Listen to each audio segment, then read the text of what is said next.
In California, the beating heart of the global semiconductor industry, a small yet ambitious company is quietly trying to rewrite the physical laws that govern modern electronics. Its name is Atomera.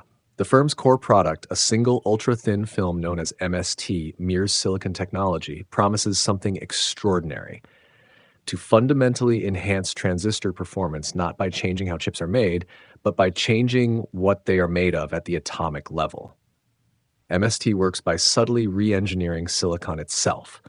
The process introduces trace amounts of non-semiconductor elements such as oxygen into the crystal lattice of silicon, creating a new interface layer just a few nanometers thick. This layer improves electron mobility, reduces leakage current, and increases thermal stability and device longevity. Most strikingly, it achieves all this without requiring new manufacturing equipment. MST can be integrated into existing CMOS fabrication lines with minimal disruption, a drop-in upgrade for chip performance. In an industry defined by multi-billion-dollar capital expenditures and decade-long development cycles, such an approach sounds almost too good to be true. Investors were captivated. A technology that could make chips faster, cooler, and more reliable without costly factory overhauls seemed like a license to print money. But nearly a decade after its 2016 NASDAQ debut, Atomera's financial statements tell a much darker story. Brilliant technology, negligible revenue. How can a company at the cutting edge of material science still be struggling to convert innovation into income? This is the Atomera mystery. The story begins in 2001 when physicist Robert Mears Jr., already respected for his work in photonics, founded Mears Technologies, later renamed Atomera. His goal was to push beyond the physical limits of silicon transistors that Moore's law was beginning to expose. 15 years later, on August 5, 2016, Atomera went public, promising to revolutionize semiconductor manufacturing. Partnerships with global players such as ST Microelectronics and Asahi Kasei Microdevices lent the technology early credibility. MST seemed poised to become an essential building block for the next generation of analog, power, and RF chips. But by 2024, the company's financial performance told another story: annual revenue of about $130,000 and a net loss approaching $18.4 million. By mid-2025, quarterly reports showed almost no revenue at all. To understand why, one must look at Atomera's unique and perhaps perilous business model. Unlike typical semiconductor companies, Atomera doesn't sell chips or devices. It licenses its process technology to foundries and integrated device manufacturers. The revenue model unfolds in three slow and highly conditional stages. 1. Evaluation and setup. Atomera receives a small upfront fee when customers agree to test MST in their fabrication process. 2. Process qualification.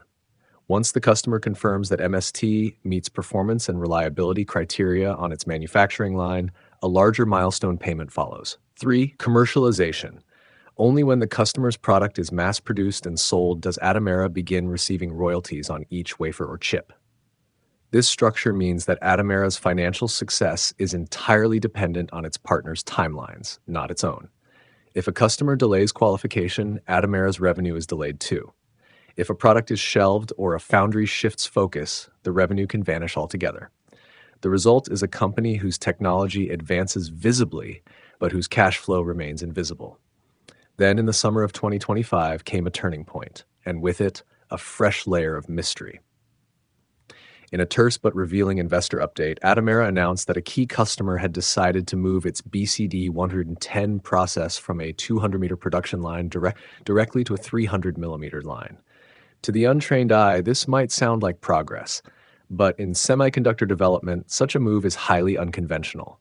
Normally, a new process technology is qualified first on smaller 200-millimeter wafers, where costs and risks are lower. Only after stable yield and performance are confirmed does production scale up to the larger, more expensive 300-millimeter wafers.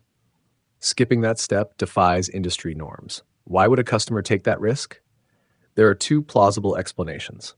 1. The customer has such confidence in MST that it wants to accelerate deployment across its newest, largest fabs. 2. The customer has decided to reorient its production strategy entirely, pushing Atomera's qualification to the back of the line. Either way, the outcome is the same: process qualification delayed and therefore revenue recognition postponed. To investors, this isn't just a scheduling hiccup, it's a shift in the company's entire commercialization timeline. In the semiconductor world, time is capital. Each quarter of delay burns cash and tests confidence. Atomera's share price reflects this tension.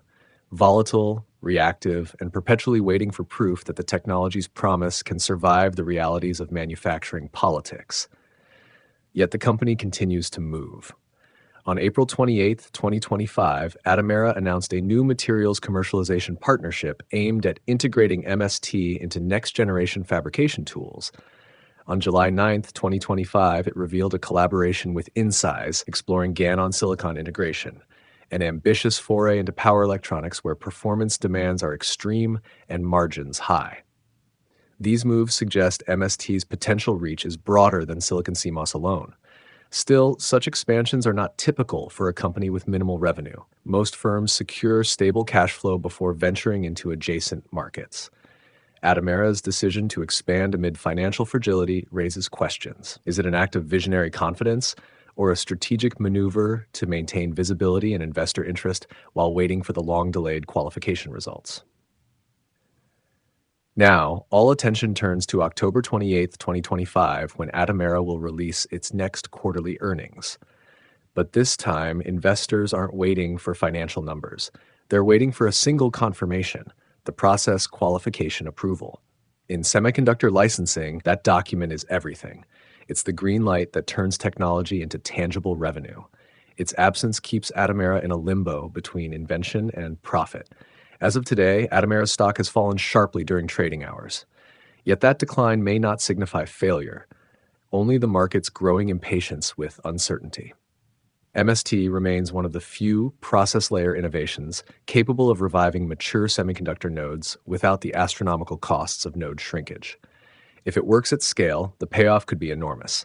If it fails, Atomera risks joining the long list of brilliant technologies that never escape the lab. MST's potential to change the economics of chip making is undeniable, but its path to profitability remains clouded by timing, dependency, and the delicate dance between innovation and adoption. The company's fate for now rests on one unassuming piece of paper, a qualification certificate that could unlock the first true wave of MST royalties or mark the end of investors' patience. Before we conclude, the Valuester channel would love to hear from you. Have you spotted any listed, unlisted, or upcoming stocks or crypto projects that deserve investigation? Leave your suggestions and insights in the comments below. Your input shapes our next stories. And to all our loyal viewers who watch, subscribe, like, comment, and share our videos, thank you sincerely. Your engagement drives us to dig deeper and bring you even sharper, more meaningful analyses. This was Valuester.